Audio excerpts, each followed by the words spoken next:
All right, what's up, guys? Welcome to Foreign American and a Guy Named Jen. And if you're wondering where that title came from, you can thank my brother Inside Freedom. So, with that being said, it's good to be here, and we will jump over to a guy named Jen. Oh, you talking to me? Oh, sorry, I'm seeing how long it takes for my hand to cramp here. Hey, how's it going, everybody? Glad you could join us here. Pops, we've already fucked it up. Sorry. In typical fashion, we will go ahead and start off. I pledge allegiance to the flag of the United States of America and to the republic for which it stands, one nation, under God, indivisible, with liberty and justice for all. All right. Now that we more than likely ran off the YouTube auditor with something actually patriotic, I'll go ahead and list who all YouTube says is making comments, which I think is bunk because it says it's Blue Healer 260, Chico Wise, Firearms 101, Kingpin, Mario Mosen, Pops Quest, Scott P79, Daniel God is my judge making comment out there, even though he's in the room. Jeez. Andy 79Z28, Chris 338 hopping in. We got Floyd Hicks popping in. Good Sunday evening to you all. Papa's Place. Yep, good to see the side chat starting to fill up. Absolutely. So, how's your week been? I see you got a new steel set up. Yeah. Actually, the thing is pretty bad. It's awesome, man. It's all AR-500 steel, and it's completely portable. So just with a undoing of a nut here, undoing of a nut there, this thing breaks down to be completely flat and like easy to transport. For even as much as it weighs, it's still easy to transport. And it's not only is it portable, and in its current configuration can hold at least 4 targets, it's expandable. The thing is like Legos. So apparently I can get another upright, I can get another cross member, and there's another 6. Right, altogether, the thing is absolutely phenomenal, and because it's made out of AR-500 steel, it's gonna outlast the targets. No ifs, ands, or buts about it. If you watch the video, I straight shoot the target stand on purpose, just to show you. And the thing is cool. One bitch in design.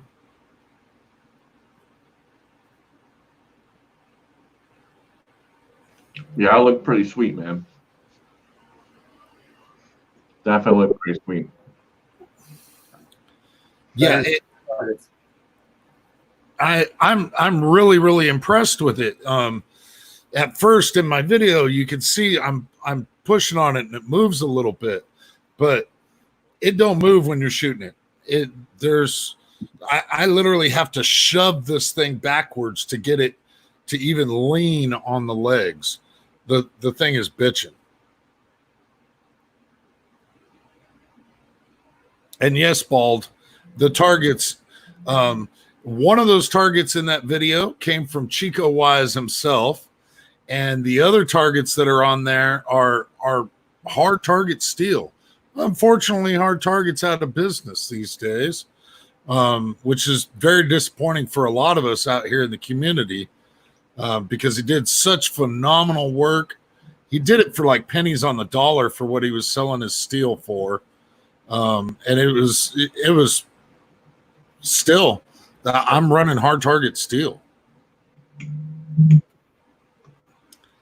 Yes, Mr. Quest. Yes.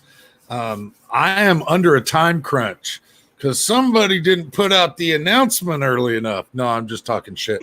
I've just been so busy. I hadn't been able to get out and start setting up that video. But Pops Quest put it out there. Let freedom ring every year. He's the originator and is doing an absolutely awesome job at keeping this thing going. We've been doing this now for what, 3-4 years? I think longer than that. I think like 5. It's been a while. And it grows. It grows every year. It absolutely grows every year, and it's very simple. Short, sweet video of you shooting. That's all it is. Doesn't need to be a long video. Nobody wants a long video because we're getting a lot of people doing them. And so, some of us like to watch all of those videos. Yep. The whole point is to fill YouTube with videos. So a minute long, 2 minutes long, something like that. Keep it nice and short and sweet. And just bombard them. What is it? 5 o'clock Eastern Standard Time. Yep. Is when you set it to release. And so we just bombard YouTube with these things. Yep. It'll be the 5th one this year. So that's cool. Nice. I love it. Jamie, how are you doing, brother? Very well, thank you. How are you, brother? The Maya's feeling better? Doing pretty good, man. Just gotta keep putting the drops in and I'll be good. Yeah, well, take care of yourself. All right, we got a little discrepancy. I got a question right here. I thought things were that particular video was supposed to drop at 5 Eastern, and Chico's got 12 p.m. So, which is it? Chico's in the dirty South. He probably wasn't educated enough to count or tell time on a clock. It's 5 p.m. upload. Oh, Jan, you need to understand. 5 o'clock to us up north is, in the start of the evening. That's when they get up, so they think it's 9 a.m. Yeah, that's like right around noon, right? 5 p.m. to regular people's like noon to them. Bunch of slackers down there, I tell you. If you don't know how slow they move down there, just eat at a Waffle House sometime. Okay, I hear my mama calling. I'll catch y'all next week.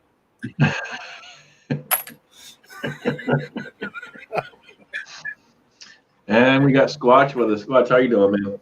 I'm doing good, man. Just had vacation this week, so I wasn't working.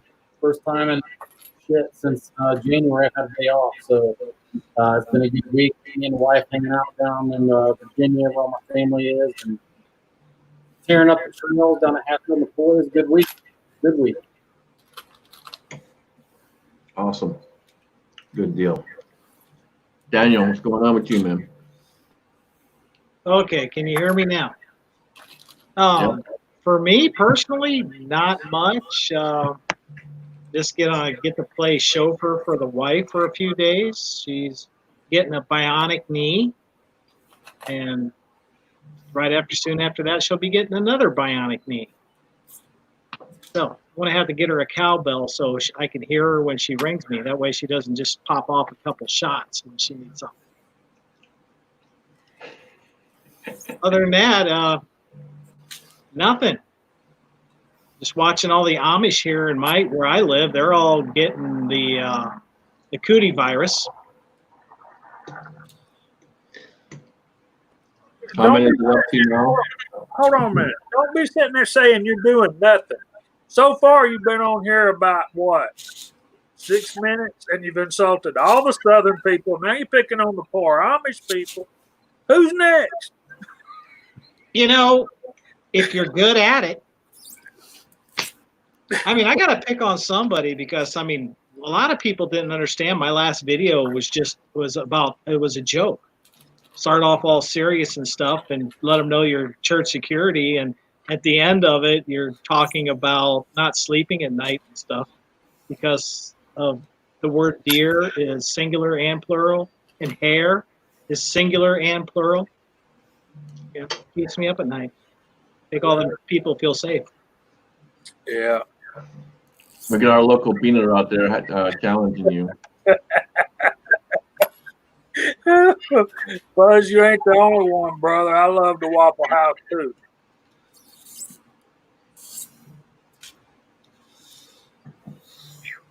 I went to a Waffle House when I had to go down south to my aunt's down South Carolina. And never been to one, so my wife and I went in there. Oh my goodness. It's a good thing I didn't go to Waffle House during this toilet paper shortage. Yeah, Waffle House, Taco Bell, it's all the same. It's all the same. The last Waffle House I was in, we pulled up to the place, and I'm like, what are we doing here? This building looks abandoned. Yep. If you need a clean out, it'll definitely do the job.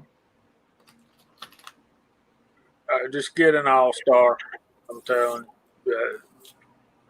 It's hard to find better quicker. So I got to say, Watch's beard's coming in pretty good. What do you think, Scotsman? Getting there. It's in the early phase right now. It's got a couple more inches to go. Yeah, I was commenting on his last video. It's starting to look like a Sasquatch now. So good work, brother. Yeah, my wife likes it. You know, it's like handlebars for her, so she digs it. Yeah, you got to have something to hold on to, right? Because it's sure as heck ain't up there. So Well, I kind of assumed that's why your ears were so big. you got it. You got it. Oh, boy, we're in deep trouble now. It's going south. Going right down to you. I was finally damn lucky enough. I am a happy camper today. I was finally damn lucky enough to get me some small pistol primers. It's been weeks. I haven't been able to pick up any at all. So I ended up finally getting them. So that's what I'm doing here during the show, doing some hand cranking here. The question that I have is how many on average do you think you can do before your hand says, no, done, can't do it no more? There's a cure for that. There's a cure for that. That's it. Oh, yeah? That was that much better, huh? It really is. It really is. Yeah. I was shocked at what those things sell for, though. Yeah, Pops, I really want to get me the Dillon Auto Prime there. Actually, I'm just going to end up getting the conversion kit and changing out the square deal so I can alternate between 10 and 9 millimeter on the square deal anytime I want. So Dave's asking you a question, Alan. Oh, He's wanting to know what you're loading for. well, this is what I'm priming right now is just 9 millimeter. It's predominantly going to be just range brass. I've at this point exhausted the Freedom pellets that Jamie sent me, and have moved into the Freedom pellets that Willie Bulletman sent me. A little bit of a different design, a little bit of heavier bullet, but I'm also trying to play around with how light I can make the load without it causing malfunctions. Just so I know where my bottom line is on the P320. Okay, I gotta say, I gotta interject right here. I think Scotsman and the rest of you guys, if you're don't go lower than the published data. But you got to make sure that bullet's clearing that barrel, man. You got to. Well, yeah, I'm not quite at the load data, but I am also using the hell am I using? Oh, yeah, Tight Group. Yeah. Yeah, I'm using Tight Group for it. And from everything that I hear, Tight Group is a little bit higher than a lot of them. So I can actually come down a little bit more with Tight Group than, say, some other powders, right? I always find if you go lower on the charge weight, you actually end up wasting powder because it doesn't get burned up because you're not creating enough seal on the chamber. So you're going too low, you're actually wasting powder. You need to get right up there in the 120 to 130 power factor before you really start getting a good, efficient burn of all the powder and getting the seal on the chamber. At least in my opinion. Yeah, I don't I'm not cutting it all the way down to where I'm that being that too worried about a squib. Yeah, I'm nowhere near the bottom end of the load data quite yet. But I do still have, I do want to make a pretty light round just for plinking. When I went out, I was asking about, what about the Tight Group and the load. And I guess from the general consensus, about a 3.8 grain for the 9 mil, 124 grain. That's about what everybody's shooting until they start messing with springs and going crazy. Right, and I've gone 3.5.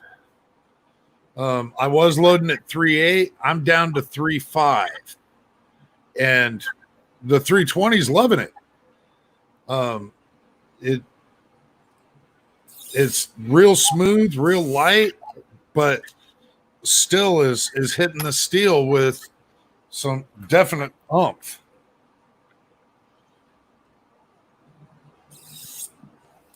As long as your cases aren't coming out where they look like they got powder burn on the side or it's blackening on one side or the other, you're fine going down lower. But once you start approaching that threshold of too light, your cases will start getting a powder burn on the side, and that's where it's not sealing up to it. That's kind of my indicator that I'm way too low. Yep. When you get carbon smudges around the top of around the case mouth, it's not obturating enough to seal. So you got to go up some more. You understand what we're talking about? Yeah. Okay.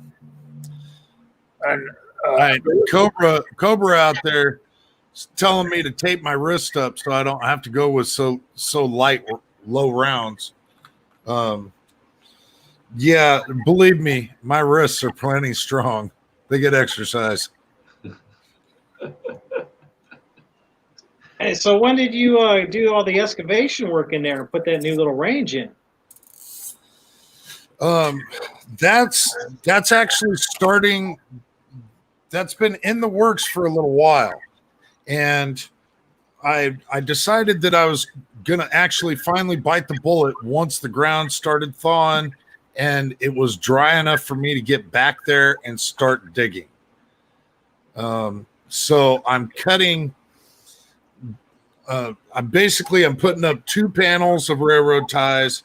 Gonna end up making them about 6 feet high.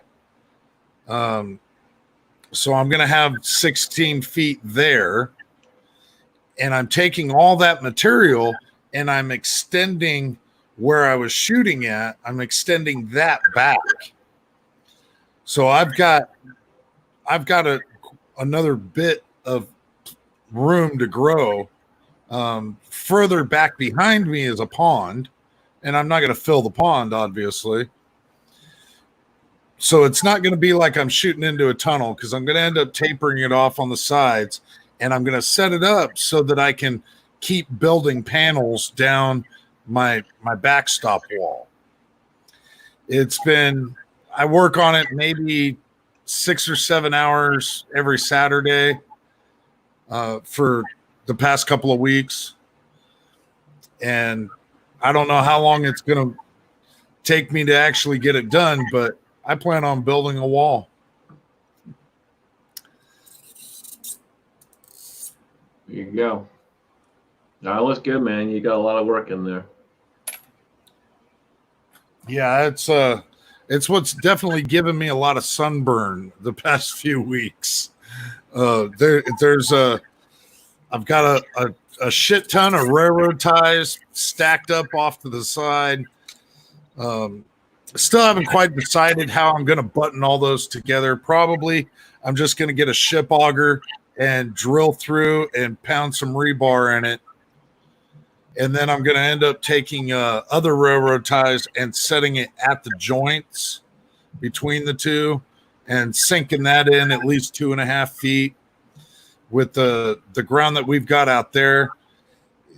It's kind of debatable on how much pressure I'm going to have on that backstop wall, but it's extending out where my targets were at. It's extending back where I was being able to shoot. So the pistol range is expanding along with getting a flat backstop area, which is going to enable me to do a number of different things with different targets better. I'm excited. It's a shit ton of work, but I'm excited. Sounds like you got a plan and you're working it. That's always good, man. Yeah, I've got about half the drainage system worked out for the water drainage. I ended up digging a trench, and you can't see it in any video that I've done, but I've dug a trench, laid some rock, laid some sewer pipe in there that's all perforated, put rock around that, buried that sewer line to try to keep, because right at the base of where my berm was at was where all my water runoff was. And so all that just turned into a swamp, a little creek right there. So I've been looking at the water runoff and figuring all that out and trying to get it to drain into the pond, because eventually I want to dreg the pond and then stock it, let the fish start growing in that pond.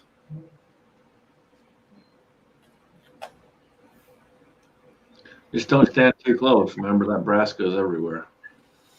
Yeah, I had to extend the range out just for this bastard, because this thing throws the brass so damn far.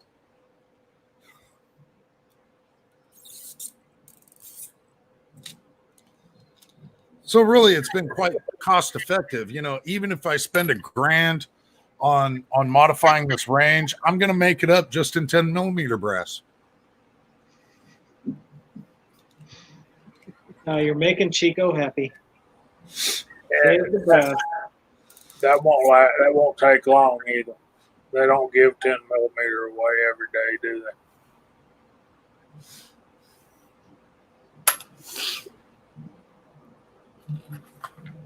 So what is this the year where everybody's changing up and improving their ranges?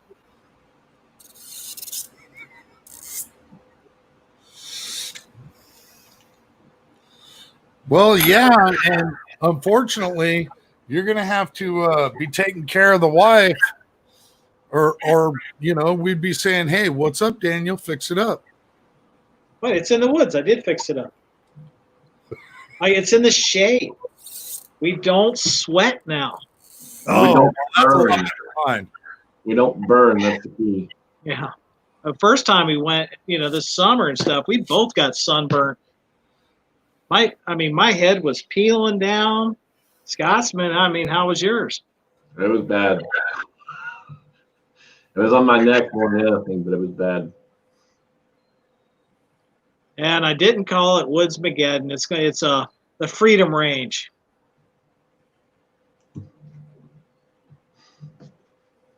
Ran into some copyright strikes, Woodsmageddon, and I call it. Then I was thinking Woodchuck Mafia, but just kept hitting snags.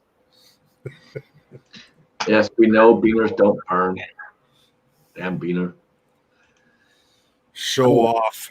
Yeah, I don't burn. Well, my head did because I got the hair off of it. It was white.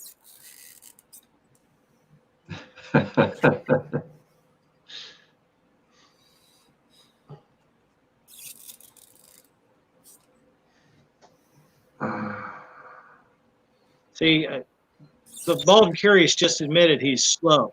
That's when he runs, the wind noise. Well, when some of us run, we create friction. Friction causes, like when spaceships come through the atmosphere and the fire. Yeah, some of us do that. I don't. Oh. Some of us do. You know how to eliminate friction when you run? Get yourself a kilt. Oh, I thought he was talking about the That's how belly. you eliminate friction when you run. I gotta get you one of those. Squatch, how do you prevent friction? I don't wear corduroys, man. That way, if I'm running, those corduroys aren't rubbing together and catching on fire. So I just don't wear corduroys.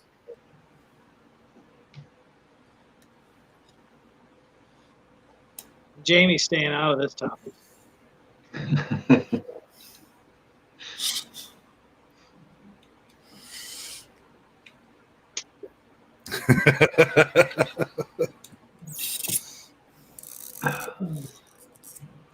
Yeah, I'm telling you, the kilt would probably be the perfect clothing needed for competitions. High speed, low drag, there, Pops. High speed, low drag.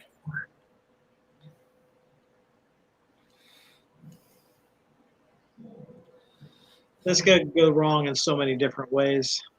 Yeah, good. Yeah, You don't have to shave your legs to wear one of those, right? Because that would be like doing drawback for me, I think. No. You don't wear panties with it either. I'm liking everything I'm hearing.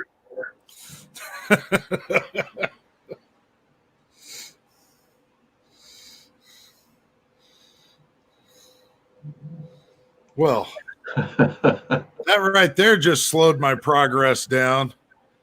A primer like half cockeyed in there, and I can't get the shell casing out because it's like half cockeyed in there. Take a nail and hit it with a hammer real good. I'm kidding.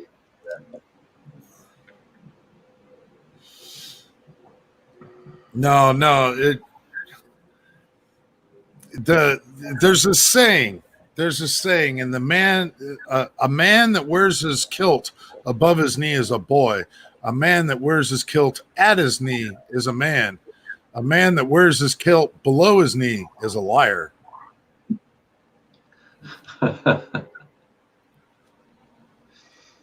may be some truth in that.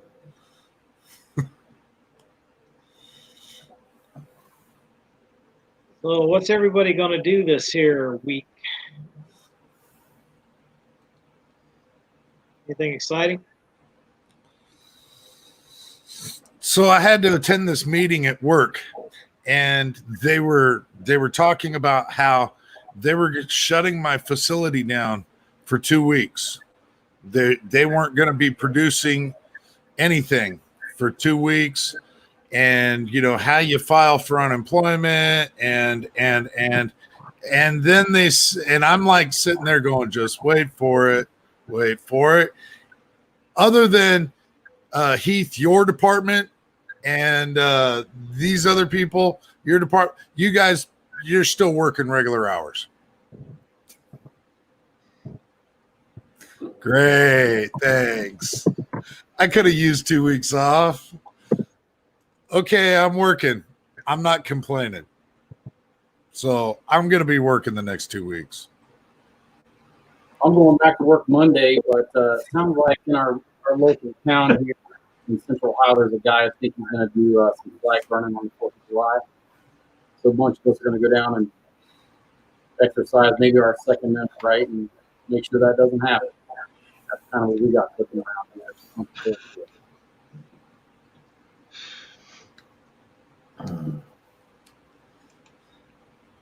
Yeah, just be work for me, man. Just work and rest my eyeballs as much as possible.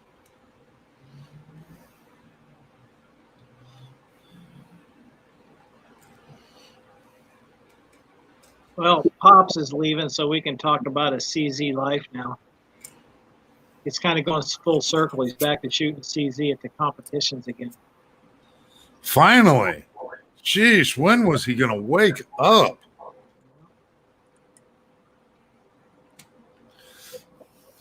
I think wife and I are going to try to get out of town for a little bit.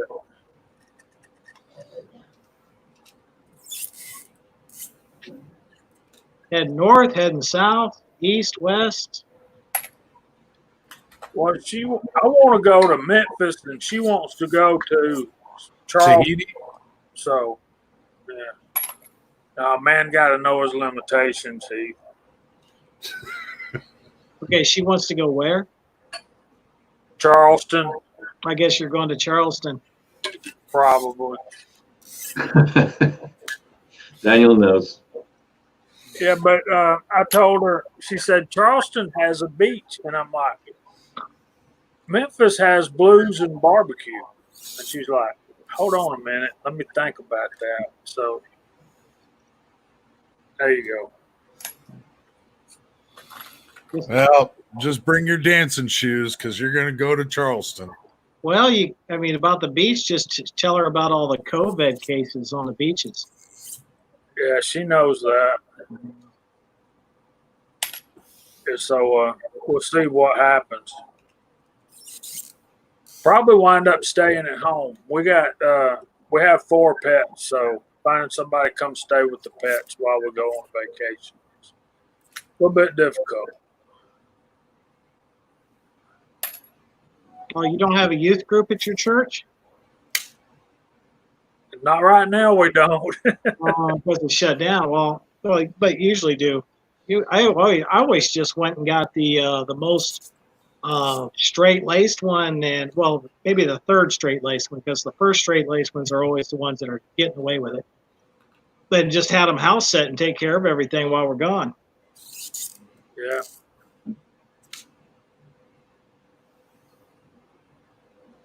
Did that about 3 or 4 years in a row. Old Silverback said Yeah. it's the beach. Did you figure out the case feeder issue? I did. I'm doing some more checking on it, but since we're all, us girls here, the on the small pistol plate, so this was a used plate that I had, and I never really looked at it. But I started comparing plates and had one of those spacer washers underneath of it, like you're running 30 carbine. So I took that out, put it back in, not one backwards case. So I got to digress a little bit on the plates. We're doing case feeder now. So we'll get that put together this week and get it out there. So everyone can watch me a little bit of crow, but I'm just glad I figured it out. Good, man. Everyone said they didn't have an issue, so that's what kind of made me keep digging into it. So I lived with it for 2 years. Yeah, I'm glad you got it figured out, man, because I was going to say, I've never had an issue yet, so.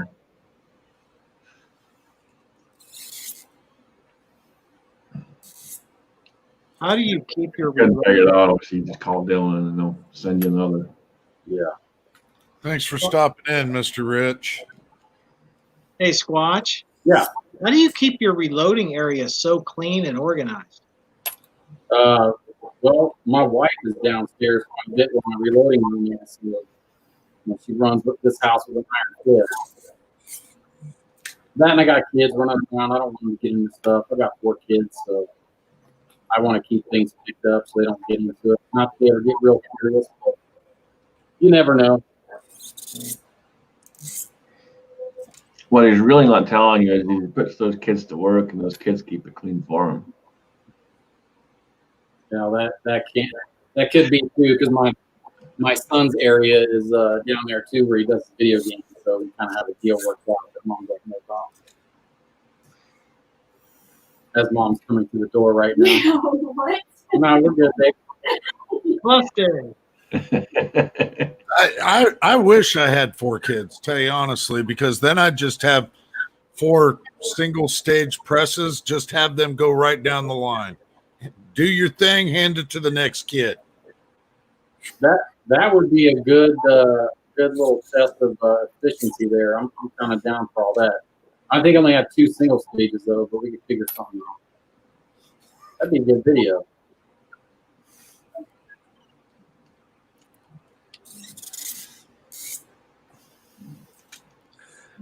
Not sure about that one.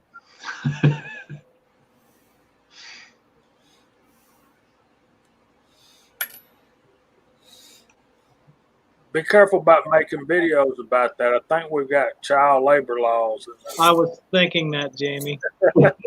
When we go and say, It don't matter when it's your children, though. Oh, that's still called. That's called giving my kids chores. Oh, I could imagine some hippie would report it. hey, oh, that's not safe for those children.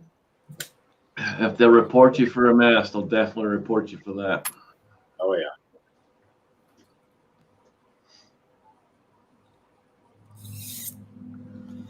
And what's sad is some states have actually got freaking hotlines that you can call. That's the sad part. That's just asking for all kinds of child of neglect, abuse, or whatever, and red flag, all in one. Yep. Why can't they be like when I was a kid? I used to grab my dad's black powder, take it out, and make a pile of it, and then strike it with a match because I seen how it flares up on the TV series Daniel Boone.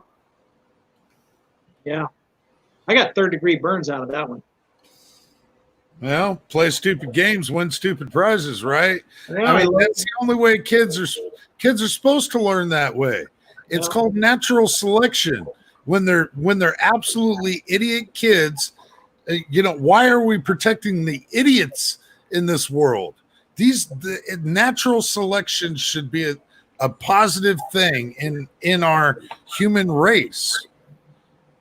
well, that's not Grow up and have idiots of themselves. And so now, one idiot plus another idiot doesn't equal a freaking brain scientist.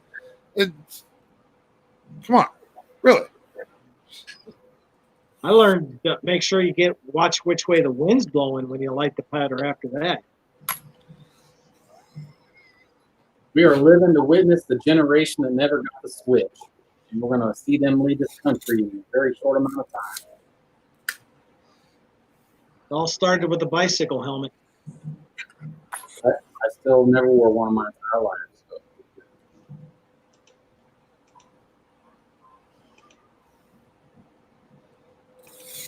So. Yeah, mandate that I wear a mask. Good luck with that. Yeah, good luck with that. Yeah, let's I'll wear empty all the prisons of the real criminals and throw people in because they didn't wear a mask. We're not far from that. That's what's scary. Finally we get reports of, like supposedly there was like this executive order that Trump put in saying you're going to serve some major prison time. You start fucking up statues in our country. And 4 guys were caught and are going to jail for screwing up Jackson statue, pouring yellow paint all over it, painting other crap all over it, and 4 guys were caught. And you know what? They're going to jail. So we let loose violent criminals so that we have idiot thugs that are desecrating statues of all things. Oh yeah, you got a lot of balls. You got a lot of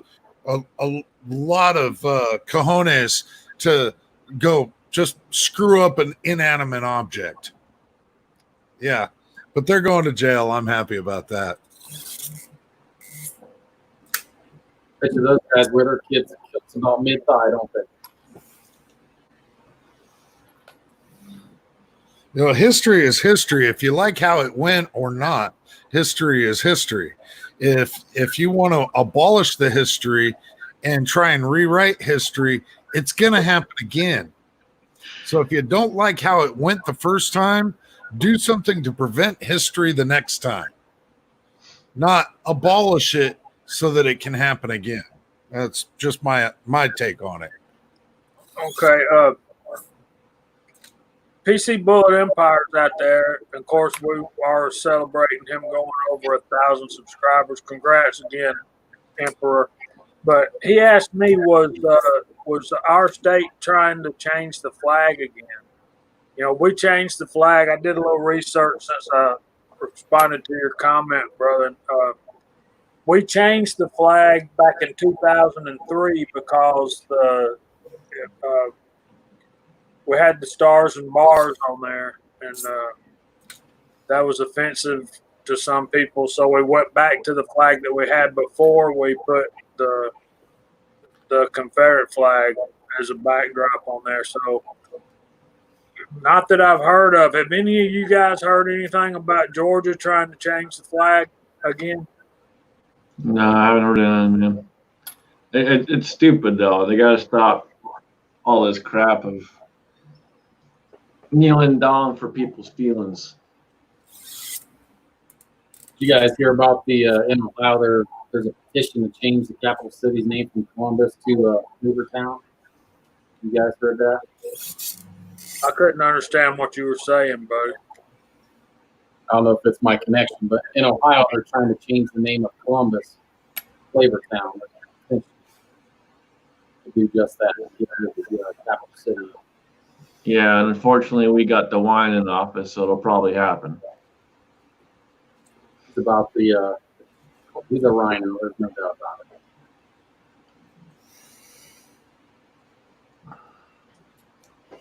Yeah, they got to stop messing around with stuff.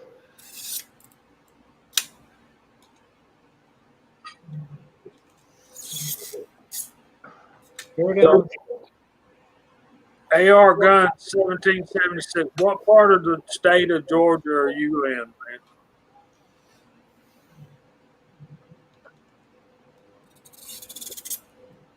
I'm up in the northwest corner.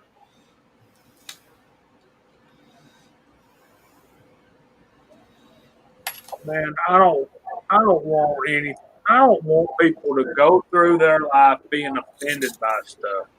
And if there's something that we can do to help people not feel bad about what's going on around them or what they have to live in every day, I mean, if it's within reason, I think we should do it. But taking down all of our memorials and all that kind of stuff is to me, that's not doable. You're erasing history so that we can't repeat it, like it's already been said. And you know, there's a lot of us that kids are having a party in the next room. I guess y'all can hear that, but yeah, yeah, AR, I live in Rome, Georgia, if you know where that's at. So anyway, and another thing I think we need to remember is the victor writes the history. So therefore, everything you know and hear about the Civil War is not necessarily so. Well, Jamie, everybody's going to be offended no matter how far we've been back. I mean, there's got to be a line drawn somewhere. And my personal feeling for people that, I mean, I get offended sometimes, but I just think grow thicker skin. If people don't have a thick skin, they're going to whine about everything. And that's what they're doing now. I know, Yeah, man. what people are trying to do is, it's not that they don't have thick skin, it's that they're trying to get whatever they can get for free. That's one of the big problems that we got right now. You know, there's a lot of people that are so happy to be on unemployment because they're making more money on unemployment. You know, you start getting them handouts, they start complying.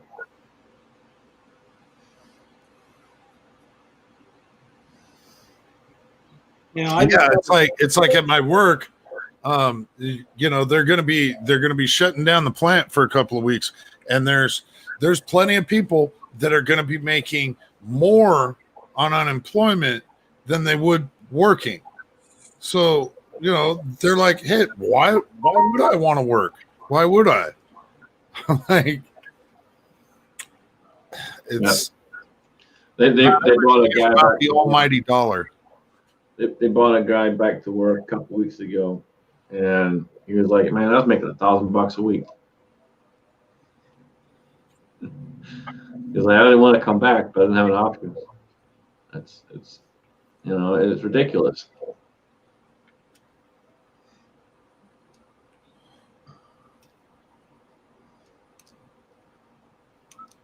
Everyone's trying to jump on that government tit, you know. And once they get a good grip of it, they're happy to do whatever they need to stick with it.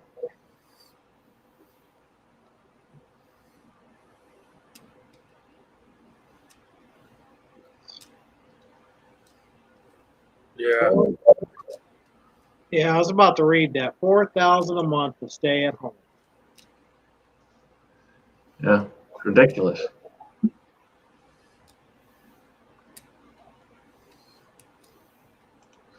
Right? That's a good one there. Very true, Cobra. Very true. Yeah, I wondered what happened to that. Well, they kept trying to put more and more stuff in the bill for that stimulus check and kept getting rejected. I don't know where it went from there. It kind of stopped hearing about it. Oh, so they were trying to put agenda in the stimulus bill again. Yeah.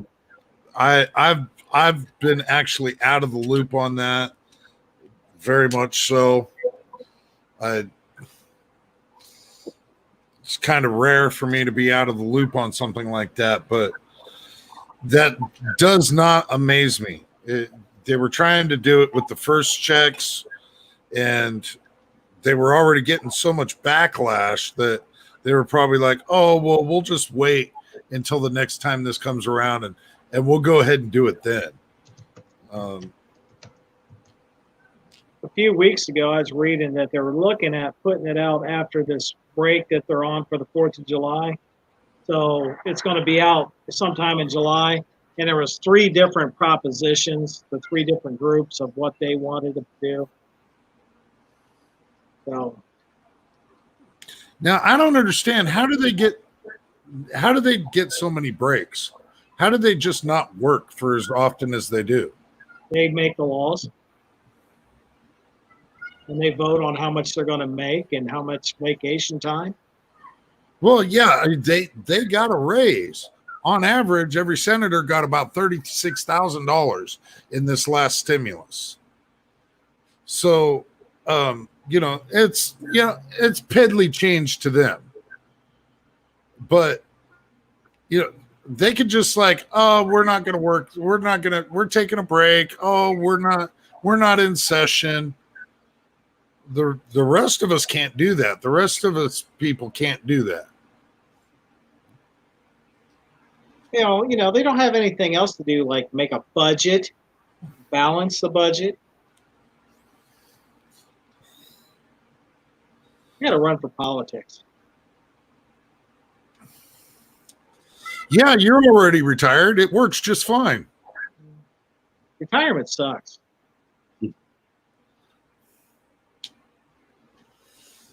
I'm not retired by choice. Oh, they made you retire. Yeah. They're like this guy's gonna go postal on us. We got to make him retire. No, I couldn't stand that long.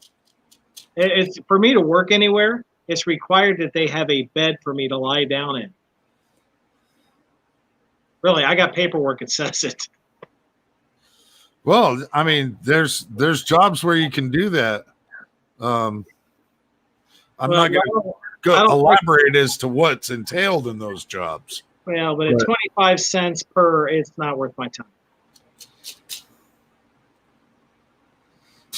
Sleep studies.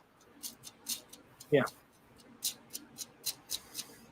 don't know that that's where he was going with it, but you could end it there.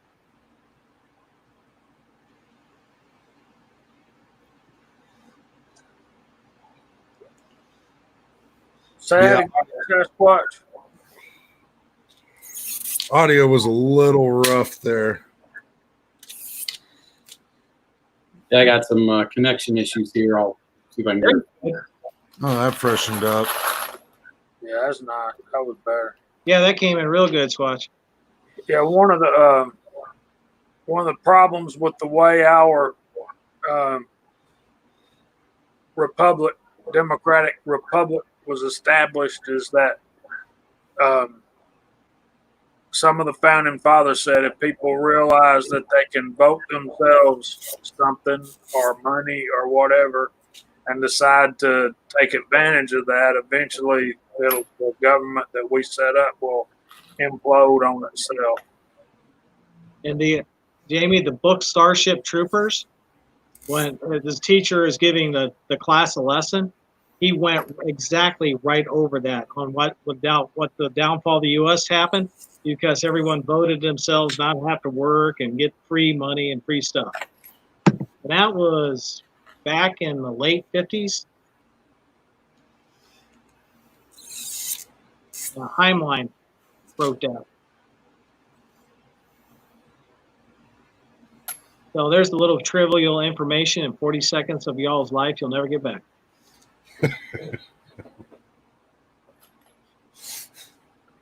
There you go. So, Well, Scott, yeah. So Big Al says we're a republic, not a democracy. More people need to know that.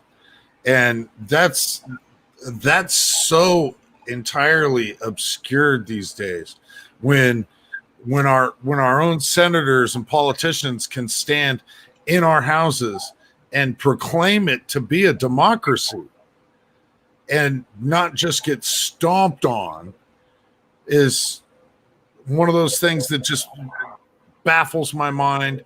It frustrates the hell out of me. We are not a democracy. This country wasn't set up as a democracy. The word democracy is not in any of our original documents. It frustrates the hell out of me because, oh, well, we live in a democratic republic. No, we live in a republic. It has nothing at all to do with democracy other than the people that are trying to change it to a democracy, and people are willing to let them and just continue to oh, okay, well, it pisses me off. You don't want a democracy. A democracy is nothing more than mob rule. Basically, when that happens, whoever gets the most people to go to the polls is going to win, and their agenda gets rammed down your throat. You've got a choice to take it or leave. it's kind of like what Benjamin Franklin said. It's two wolves and a sheep voting on who's for dinner. That's why we have the Electoral College. Yep.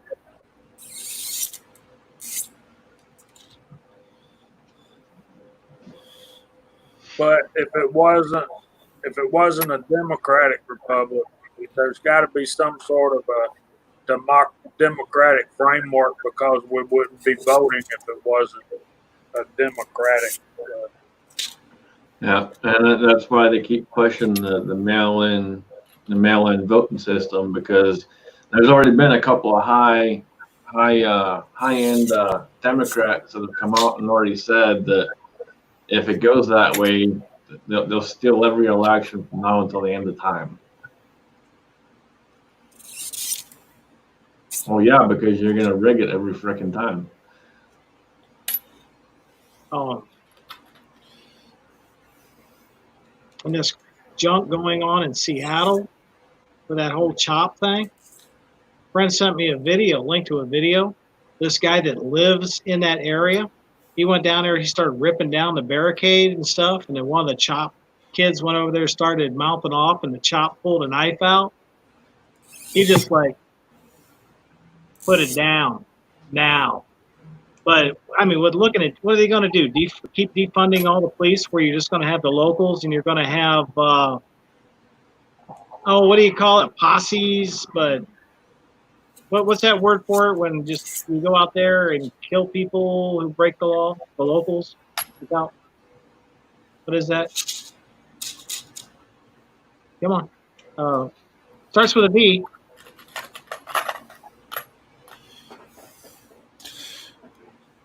Well, that CHOP area, I kind of wish that somebody would go in there and liberate those people. Yeah, vigilante. So I mean, you're just going to end up with local vigilantes taking, enforcing the laws for their own neighborhoods. Well, we are originally designed in this country to be able to manage law enforcement via the militias.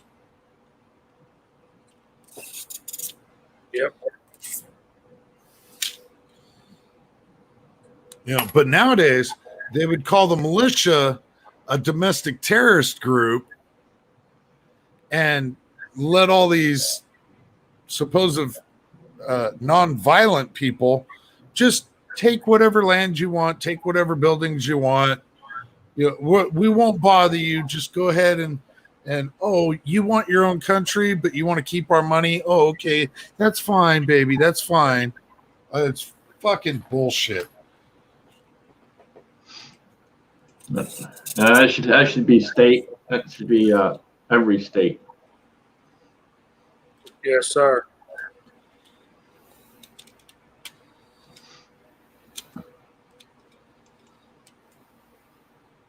Ours is still sitting in the freaking house that hasn't moved in well over a year and a half. And it was set to go. It was set to pass. It was 10-0 to pass. And it's moving nowhere.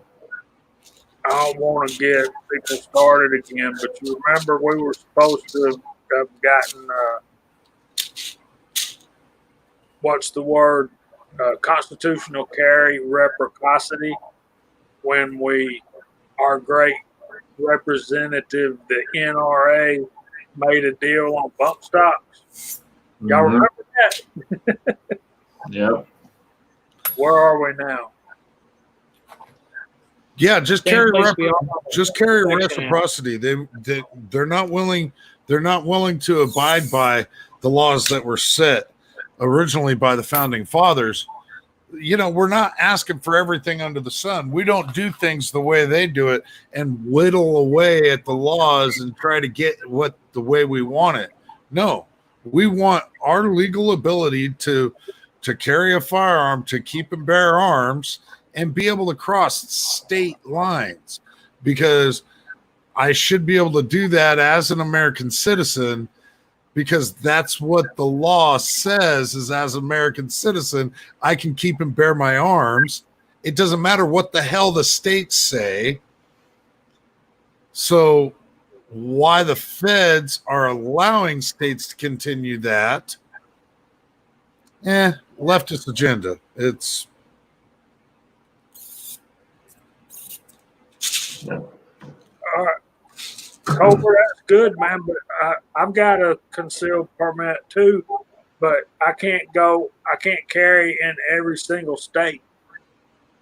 No. There are ways around that to where you can carry in just about every state, minus your commie state, New Jersey, and all the rest of it. If you get like here, if I get the Ohio one, the PA one, and the Virginia one, then I'm all set. I can pretty much travel across the country in every state minus the commie states. Minus California, Yep. New York, and New Jersey. Yep. Massachusetts and all of those. So. I get it, Cobra, legally. So I've been seeing Ocean 374 out there, man. I've been missing old Ocean. So good to see you out there, buddy. There's Broke Loader. Good to see him. Yep, you can carry a black powder gun in every state.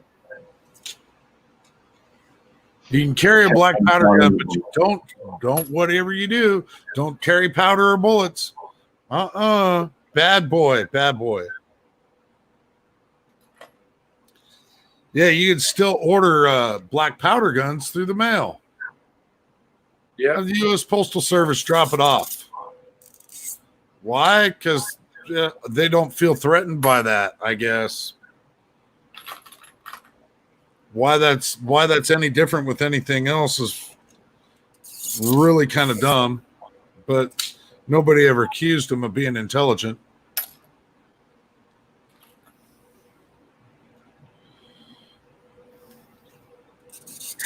if I was going to do the black powder thing, what are those? I think they're 1860 Armies that's got the lever you pull down and the cylinder comes all the way. Yeah, the 1858, I think it is. Yeah, that's what I would have. And I would carry multiple cylinders already loaded up. So all you got to do is just saying.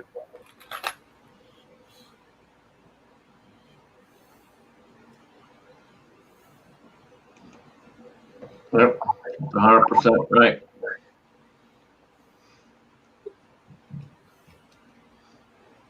So Emperor, if you're still out there, AR Gun 1776 said he can't find any issues about the Georgia flag.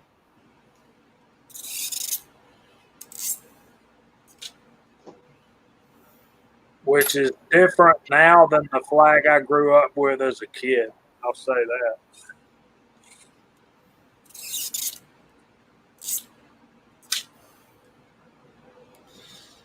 Yeah, it came down the pipeline a couple of weeks ago that the Supreme Court wasn't going to be hearing all these different Second Amendment cases. No, we're just not going to hear it. No, we're just not going to hear it. They just take the decision to just not even hear it. Who the fuck do they work for? Who do they work for, honestly? Well, that's the thing. They all forget who they work for. They just ain't got enough backbone to make a decision and stand up. That too. That's one of the biggest problems. You know, there are very few that are willing to stand up anymore.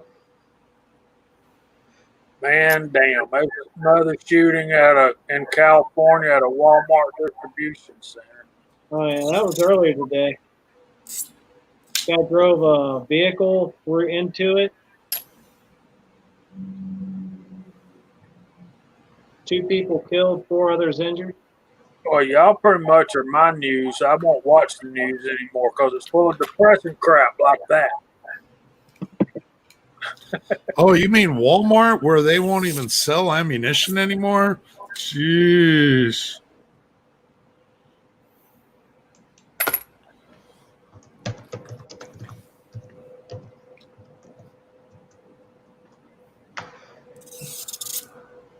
That's funny because they still sell all around here.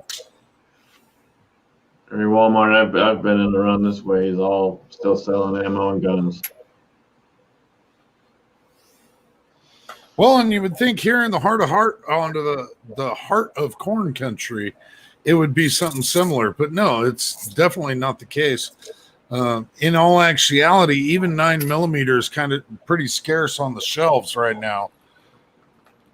There was very few 9mm at the store the other day.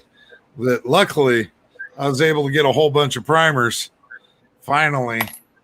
But as for factory ammo, there was hardly anything for 9mm, hardly nothing for 5.56, 223, even 10mm was pretty thin. Now I know Hornady No, Hodgkins. Sorry, I know Hodgkins put out an announcement, and if you want to get your powders now because their prices are going to be going up very shortly.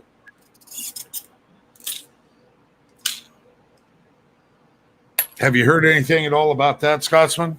No, I have not. That's one I have not. Wouldn't surprise me though. Everything keeps going up.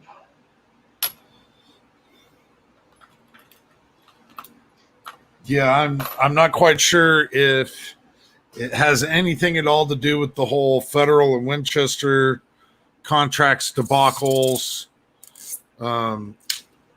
But Hodgkins themselves came out and put a notification out saying that they're going to have to raise prices on all products.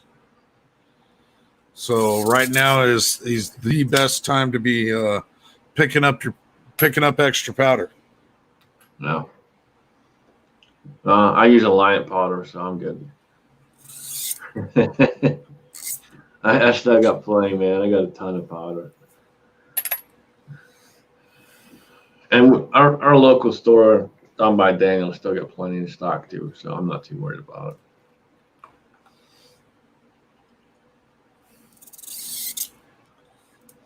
So I decided I think I decided on what gun I'm gonna buy that you fuckers, caused.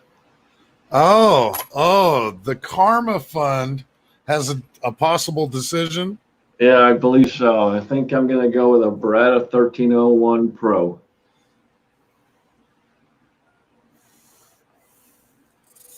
Very, very nice.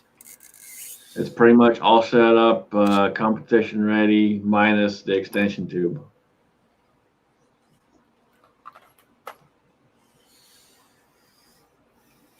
Well, that's great. That is absolutely great. I mean, if you had kids, that would be something that could be handed down to them. But we all know you don't age. Only Bearded CB does. So.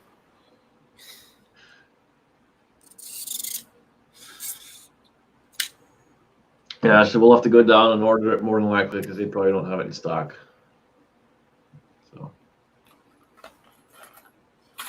Oh, that's just one they just keep in normal stock, just waiting for you to roll in. I doubt it.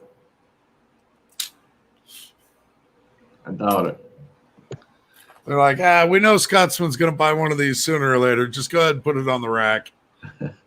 He'll be in here one of these days. Just call up and ask for Sean up in the gun shop. Okay.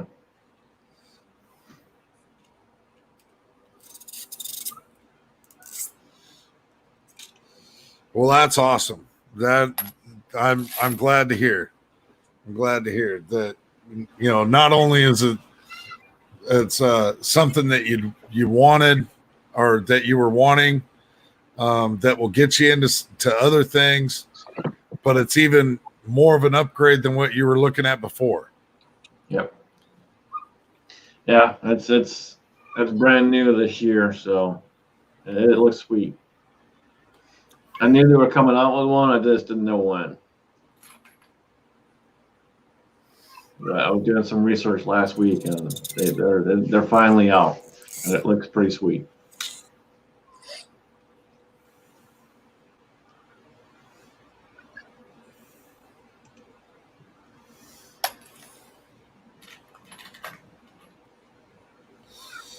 Well, it looks like Big Al is done buying his handguns. He's figured out what he's got and what he wants to sell off, and right on Dirt Road. Good to see Dirt Road out there, man. Miss that dude's videos. Probably because YouTube has unsubscribed me. I don't know. Dirt Road, you even putting anything out anymore? Have you just put a couple out in the last couple of weeks? Gardening videos. It's probably YouTube probably has unsubbed me again.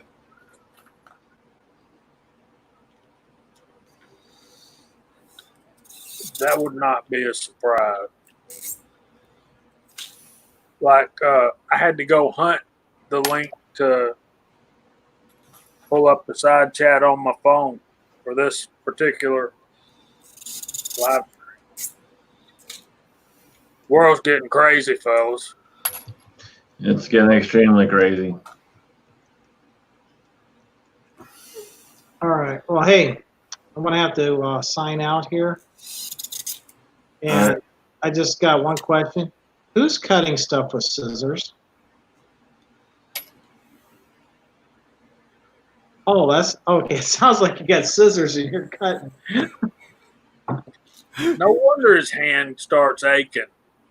Well, it actually hasn't hurt yet, but I don't know. I might have 400, 500, or 600 here.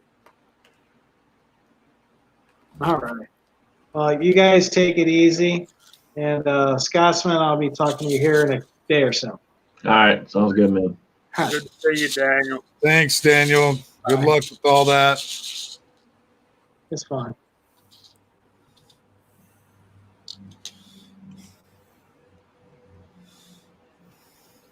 Yeah, they've been doing it a lot, Cobra. They've been doing literally every week. I keep finding channels that I keep being on sub from. I think in Cobra's defense, he's probably utilizing that just to say that he does, because he doesn't watch anybody else's videos.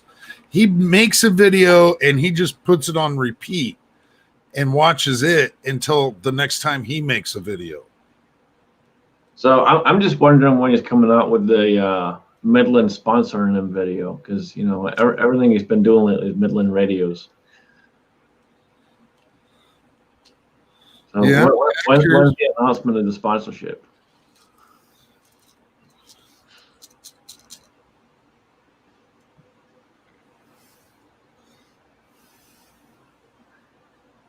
Hey, Al, I'm not sure what kind of issues you're having, man, but give me a call this week and we'll try and figure it out.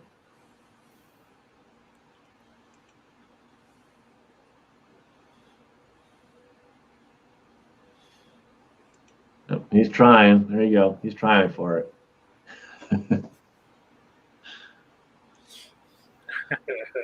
You'll get there, man. Well, Daniel could probably use a set of those.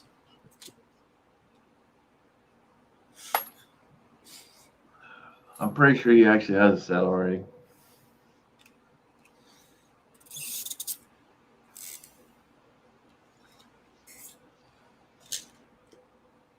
I can see where that would be important.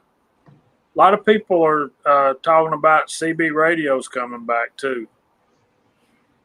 Yeah, I think Cobra has a CB radio as well, but that's all depending on you got to get your ham license and all the rest of it.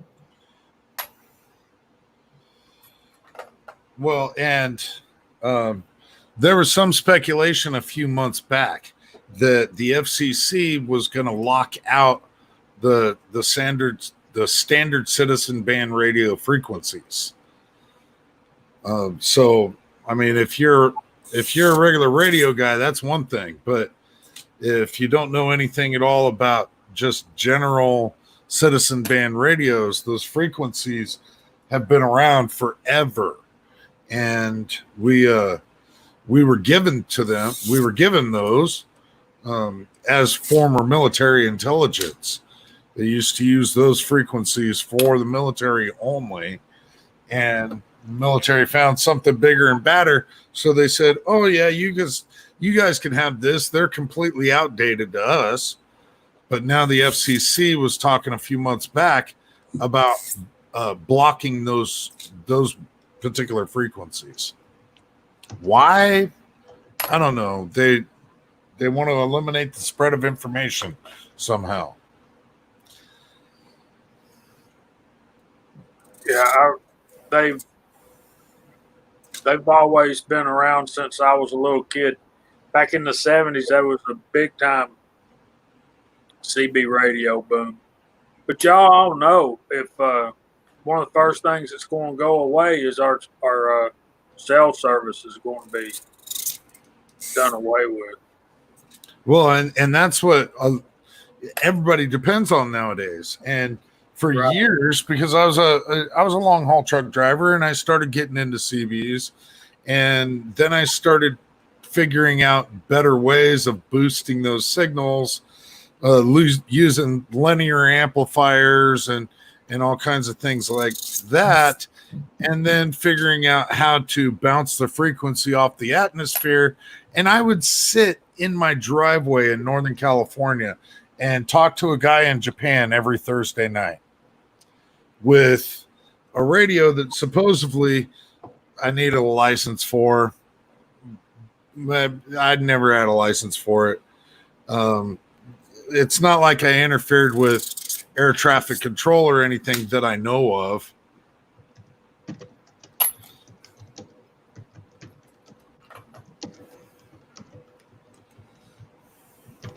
It seemed like Big Al. Seemed like we had that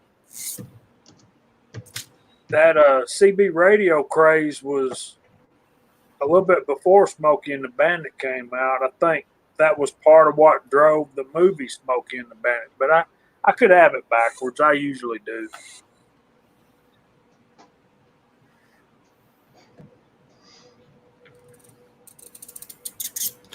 Yeah, they're the CB radios the CB that I used to run. I was proud of that thing. You know, for some reason when you get into those things, it's just like the super nerd in me came out and was constantly looking for ways to tweak the radio or set up the antennas just right, or play with this other amplifier to get just a little bit more boost out of it. And they were almost sheer entertainment to me, and occasional bits of information, but you couldn't rely on the information that you got through there guaranteed.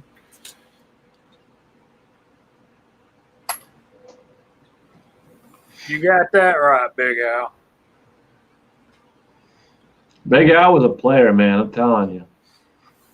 Yeah, He was a high roller, I bet you.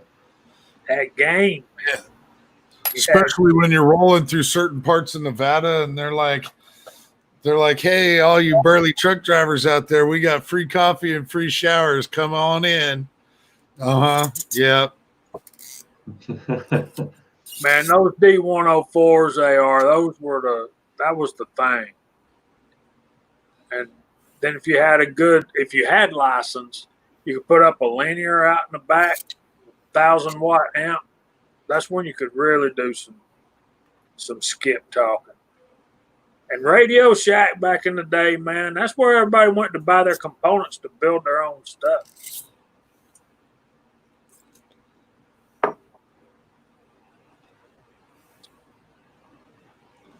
Then every truck stop up and down the interstate always had a CB radio shop. They bought and sold and repaired CB radios for the truckers.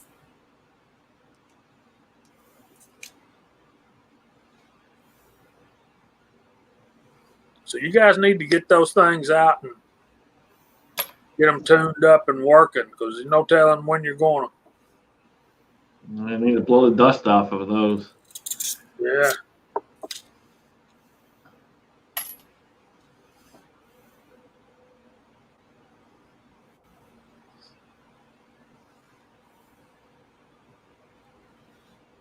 You're right, Big Al.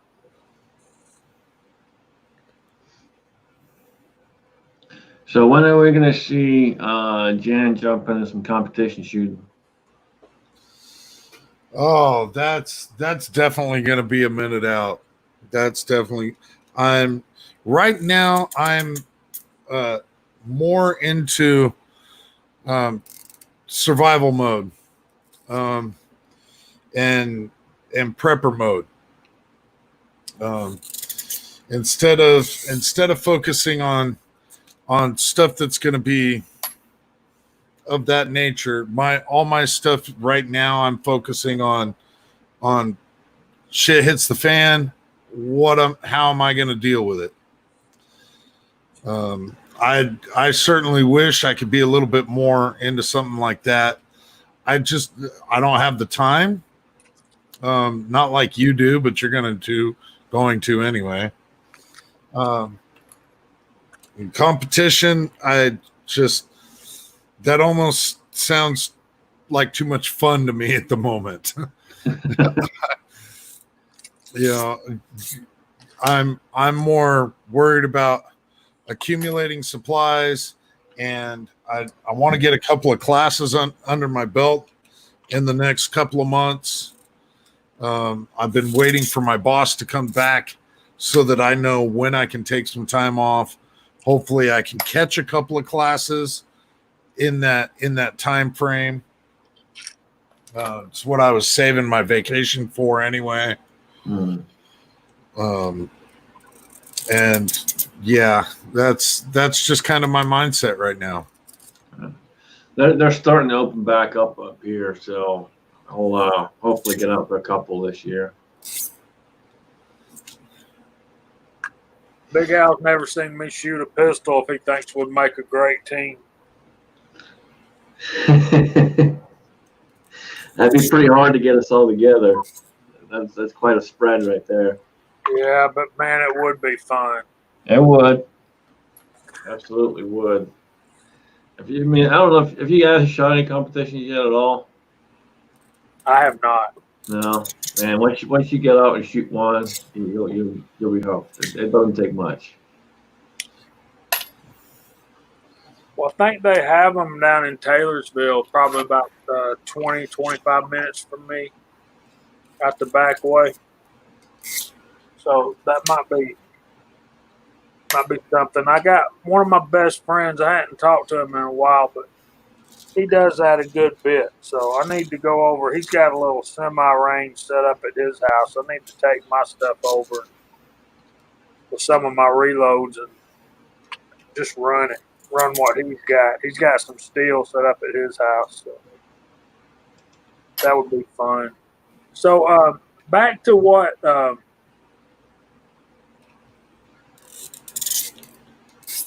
was talking about, being prepared, the prepping and all that. What are y'all doing? What are you doing, or what are you thinking about survival food? Have you checked into the freeze-dried stuff? And yeah, I have a bit. I have quite a bit, and I've slowly started to accumulate some of that. Predominantly, I've been dealing with Mountain House, and I've tried it. I haven't tried it like on a regular basis, but I've tried a bit of it, and it's definitely doable. It's going to be it's simple to make as long as you got water. I mean, and a way to heat it up. Yeah, and a way to heat. So I've been looking into a bit of that, and I've accumulated just a little bit of that. I mean, enough to get me through for a little bit. And so it's just a matter of accumulating it, stockpiling it, and setting it aside, in my opinion. Well, the reason I ask, I've been looking at these advertisements. A company called For Patriots has a 4-week supply for $200 right now. Well, and if you actually look what that is now, I haven't actually ordered any of their stuff, but if you look at what the items actually are, and if that's something that's like realistic for you to do. Now, stuff really gets that bad, you're gonna do whatever you can do, and it doesn't matter if you like it or not. But the Patriots stuff is gaining a lot of headway too in that market. So I haven't tried them yet, but it looks like good stuff. And if you can get a 4-week supply of food, for $200, wouldn't you be doing it right now? Yeah, that's the reason I was asking what you guys thought about it. Mountain House, I could check them out, but I've wondered about, how do I put this delicately? What's the quality of that stuff like? And would you be better off to like buy up a bunch of beans, rice, that kind of stuff, flour, cornmeal, stuff like that, or make up a bunch of jerky for your meat, that kind of stuff? Or are buying these dehydrated meals, is that really the way we need to go? What's the answer?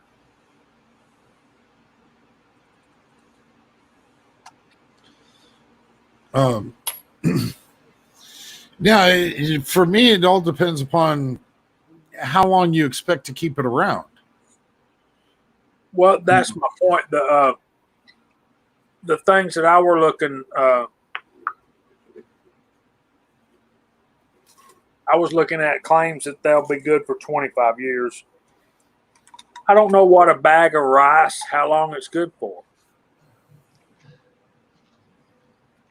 A regular bag of rice, honestly, so long as you keep it in a dry area, you should be fine. It'll last forever.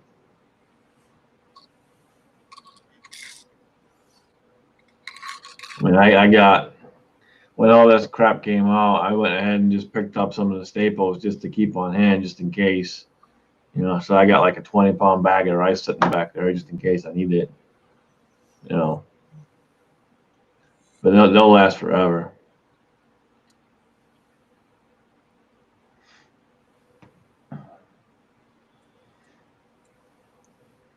Yeah, beans, rice. They said it in the side chat. Asians lived on rice alone for years during famines. So yeah, that kind of stuff is gonna last forever anyway. Now, some of the ones that I've seen from like Patriot is like cheesy rice meals. Okay, that doesn't seem like it's going to be all that difficult to keep storage on.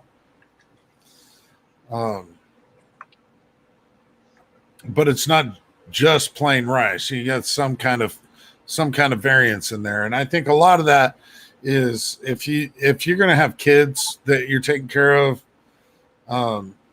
you gonna try to give them some kind of variance, maybe. And that's another thing. What about taking some of these items and just putting them in your own food saver system? How many people out there do either of you guys have like regular vacuum sealer food saver systems? Because I had a really nice setup a couple of years ago and used it a lot. But have since don't have it anymore.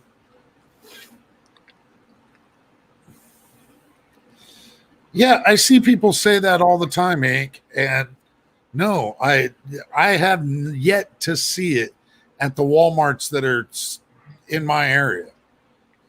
Have yet to see it. Can't find it. I haven't looked.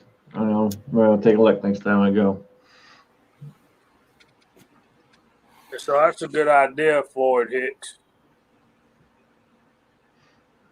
One of the biggest things too is canning. Daniel does a lot of canning. I need to. I haven't done any yet, but canning's a really good way to preserve stuff.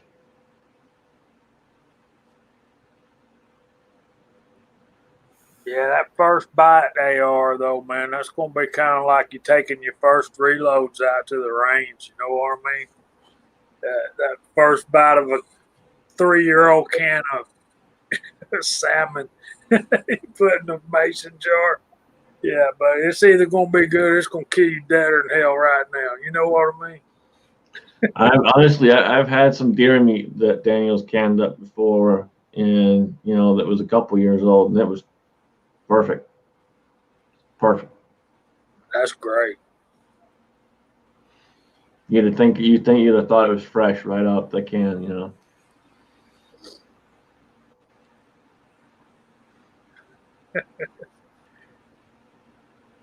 Deer meat's one thing, fish is another.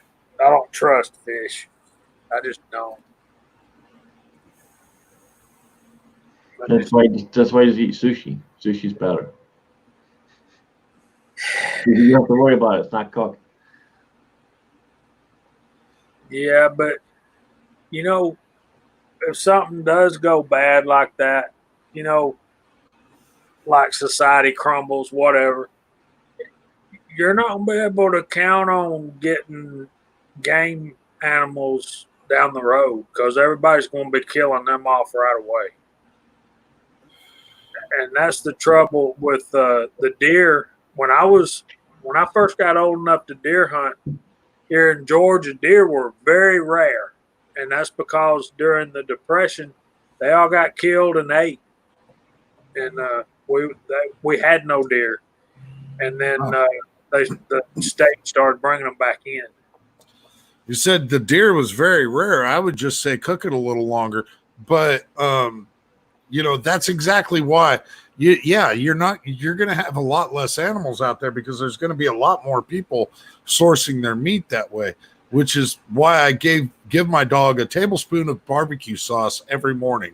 I'm trying to marinate him from the inside out. So I think that's why I even have a dog. Ugh. Yeah, Captain Sharp's right, man. You live next to the water, you'll be fine. You just got to learn. Got to come up with that water source for sure. Because even the ocean's salty.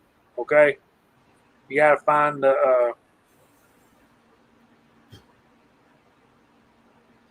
Well, and so many people that go into prepper mode worry more about food than water, and really it should be kind of the opposite of that. You need more water than you do food.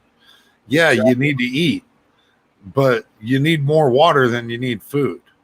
Yeah.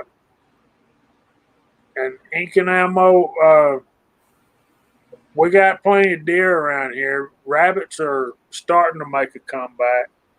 But Josh Benware, I don't care where you're at, bud. When people don't have anything at the grocery store to buy to eat, they will find a way to kill off all them hogs. And that's what people thought when the Depression hit here in the South. I will always be able to kill squirrels and deer. And then finally, yeah.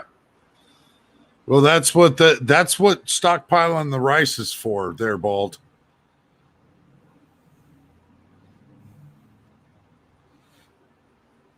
That's not just eating rice.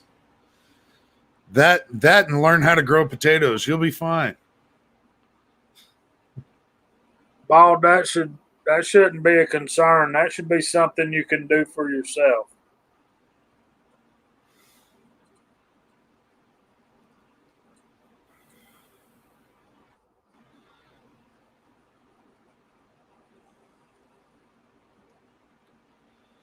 Yeah, Big Al makes a point, and it's getting the tools and learning the skills. Is really what that boils down to. If you don't have the tools and you don't have the skills, you don't have the knowledge, you're going to struggle. You're going to fight, and you'll be lucky to survive, which is what got me into reloading. I needed the skills, I needed the knowledge, and I needed the tools. And where would you be at now, ammo-wise, per se, with all the crap going on, if you weren't reloading? I would probably have 2 magazines that I just won't shoot. You know, I would be holding on to 2 mags for my dear life if you know, I wasn't sitting here cranking primers into brass and doing all that. I would be really, really hard up right now. Just on 9mm. Just 9mm has been so difficult to find in my area that they still ration the sales of it. So not having the tools and learning this craft and getting started doing it has already benefited me significantly, even when it comes to a survival aspect, because I can still go out and shoot. I can still practice, where there's so many people that I know that are like, "Man, where are you getting ammo?" I'm like, I reload it. Why? You got brass? Yeah, we roll our own.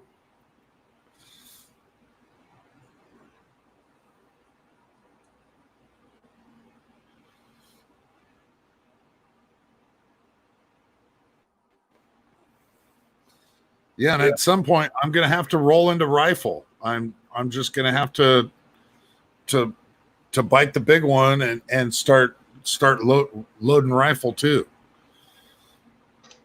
Yeah, rifle's next for me. I got all the stuff to do it. I just gotta get it done.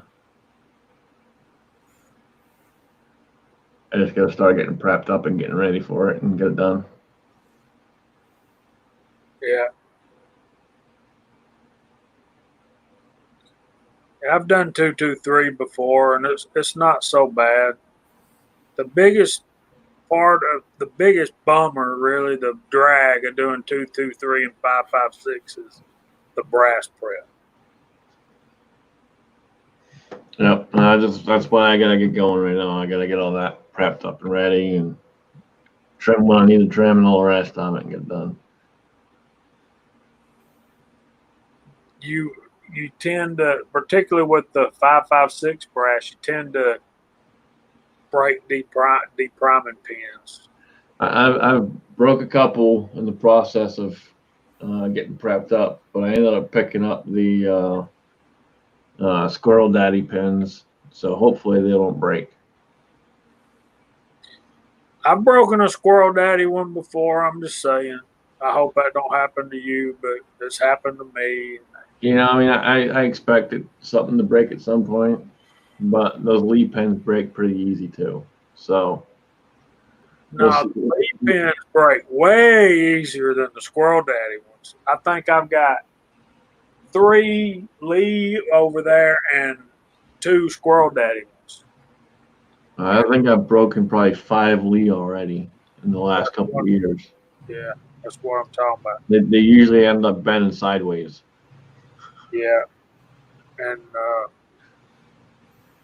I've got some couple of shooting videos I've put up this weekend, and they're up over on the Reloaders Network. And I'll say this about this press right here, man. I was using my Lee 4-hole turret press to reload my rifle stuff, but I can, on this thing, I can shoot cast lead bullets better on this, the ammo this produces, than jacketed bullets on the Lee. Maybe that's just a coincidence. Maybe I've done something right. No, I think it's honestly, when it comes to that kind of press, you know, like even with a lineman, you're taking your time more. You're paying a little more attention and detail to each bullet. You know, so I could see that, because you have more time invested in it, and you're taking that extra step. You know, with every step you have, you're taking that extra time on those particular ones. So I can see that. I was surprised that I got some Lyman 358 430 bullets from Charlie Brassduffer, they shot better than the Hornady FXTs and the 358. What 308 are you looking at, Al?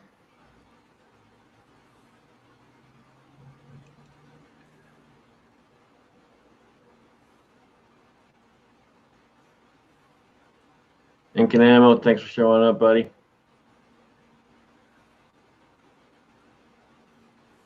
See you, brother. Sorry, Yeah, a little bit of slower pace show tonight. yeah, we're a little slow today. Big Al, that rifle Chico bought's awful nice for the money he paid for it. The Ruger American Predator.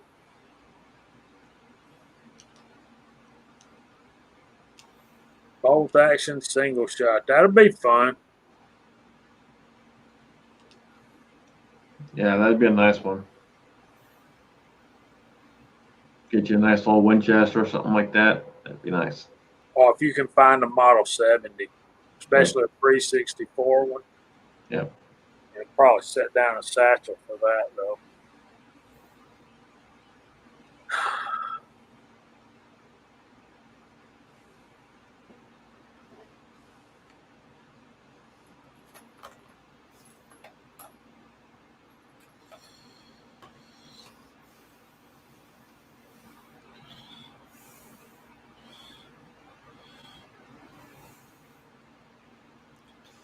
So I wonder what will happen. I posted something in the private chat, but I'm just going to go ahead and do it just to see what happens. So this might involve a Scotsman doing some work. I don't know. Maybe not. But if you have yet or haven't been in a while, the link to this chat is now in the side chat. So you want to jump in for the tail end here. Haven't talked to you in a bit, Cobra. Jump in. Or Mr. Ben Ware, Mr. I play devil's advocate, or Yeah, that's what he did on my show that night. He had people so pissed off. well, that's what he does. But it creates it does create good debate, and it does create conversation in sometimes in the areas that most people just won't talk about. Josh is a factory ammo guy. He won't reload. There's a lot of guys out there, and something happens, shit hits the fan.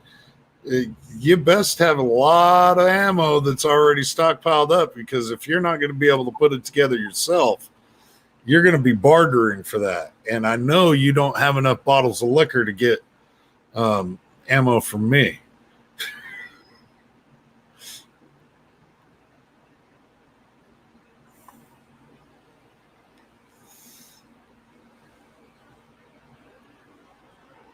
Yeah, for a while there, I was thinking, okay, well, what about barter items? There's things that I can just accumulate that will have shelf lives forever and a day.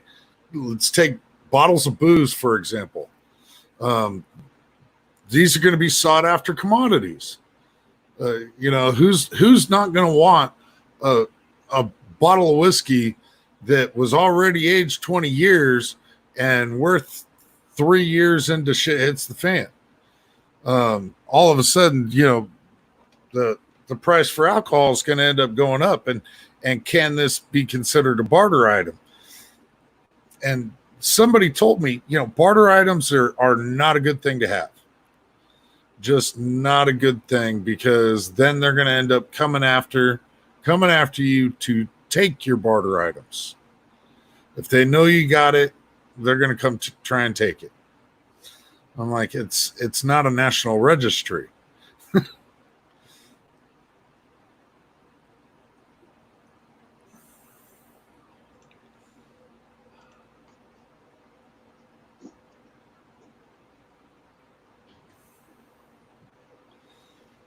But yeah, well, Blue Healer says tobacco. Yeah, tobacco is going to be a great barter item.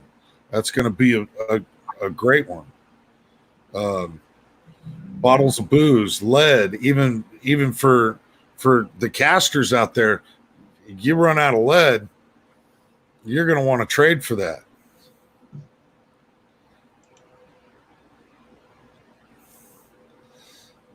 And Mr. Devil's Advocate himself, Josh Benoit. Good evening. Y'all hear that? I just heard a freaking gunshot. Dude. Yeah, there's so many things that are blowing up around me right now because all the fireworks stands are open, and we don't limit much in the way of fireworks here in Iowa. No, it wasn't a firework. I just heard it out the window. I just heard a gunshot, and then I hear a bunch of people screaming. That's not good. Yeah. Well, maybe you should take your phone out there, be our roving reporter. Yeah, put the fuck body that. armor on first. You know, where I live, I'm just like, let them kill each other off. I don't give a shit. So how the hell you been, Josh? Oh, pretty good, pretty good. Yeah, you're talking about me being devil's advocate and everything, and so I had to come in and start up a little bit of shit with y'all. So, although I'm half asleep myself, so I don't know what good that's gonna do. But how y'all doing? All these Americans all over the place. Jesus Christ.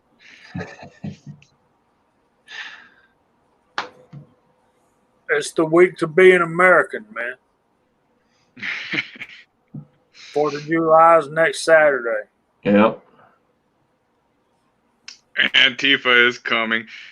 My God, have y'all seen Antifa, like actual Antifa members? Like, if you see them, they are like, they're what we call in the fitness community, we call them skinny fat.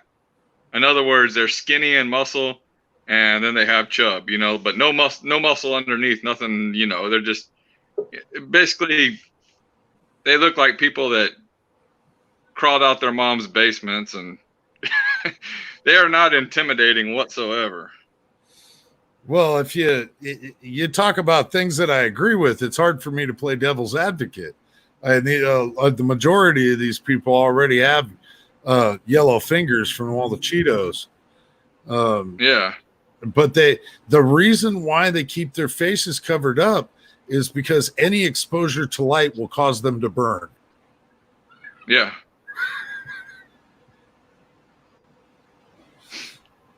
Yeah, they are some pasty pale. I mean, just they're pretty sad looking. I mean, I would be afraid to even hit one.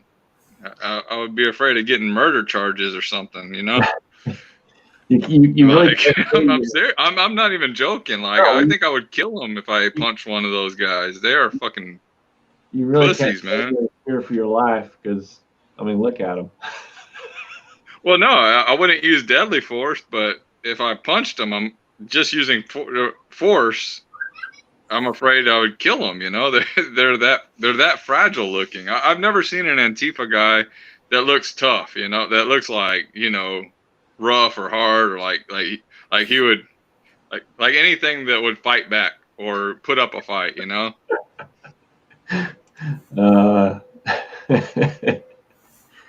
There you go. Oh, Yeah, I love the gal. Floyd, what's up, buddy? Well, and they wear these black hoodies like it's body armor, and run around like they're invincible. I'm like, no, you're young and dumb. But I mean, see, here's the thing: is like when I go to the gym, there's certain guys there that you're like, okay, that fucker's here like 4 or 5 hours a day. He lifts weights for like 3-4 hours, and then after that he does cardio for an hour. And this is his whole life. Like, he doesn't have a job. All he does is go to the gym. And I've always looked down on those people. Like, get a freaking job. Like, how do you have that much time to go to the gym?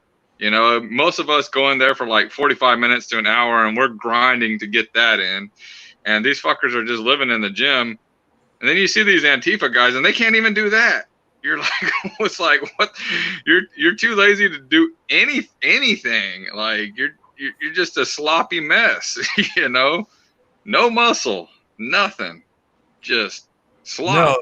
No, they couldn't even spin one of those advertisement signs out in front of the place with the arrow. They couldn't even. Oh do man, that. no, they would. Yeah. And see, I was talking to somebody about this the other day. Someone was saying, you know, all the liberals that are burning down cities and protesting or rioting and burning down cities and all that stuff. They're getting what they want. They're getting laws passed that they want passed. And people are getting mad about that because they're like, look, we're doing things the right way. We're peaceably assembling we're following our rights the way we should follow our rights. We're doing things the right way. And then on top of that, we even clean up after ourselves after the rallies and whatnot. And we don't get squat. Like, they still pass bills against us, and it doesn't do anything. But these little punks, you know, go down burning everything down and all that crap. And they start passing laws and reforming everything and doing all sorts of stuff that they want. They get their demands met whenever they're acting like shit. And it's frustrating to a lot of people. And the best way I can explain it, the best way I could come up with a conclusion to why it is that way is because when it comes to the pro-2A community or pro-constitution, conservative constitutionalist period, those types of people, responsible people and whatnot that actually know their rights and all that good stuff. When it comes to us, it's a different story because how should I put this? I said it this way. Okay, you take two cobras and you watch them fight. How do they fight? They curl up, they tangle, they wrestle, they fight, they throw each other around, everything like that. But they don't bite. They won't bite each other because they know if I bite you, you're going to bite me back and you're going to kill me. So they have that respect for each other. And I think that's kind of like what sets us back is there's the federal government and all the local governments and whatnot and all that law enforcement. And we know if we shoot at them, if we start raising hell the way the Dems do, then it's gonna be a real war. They're gonna be killing us and we're gonna be killing them. It's actually gonna be something.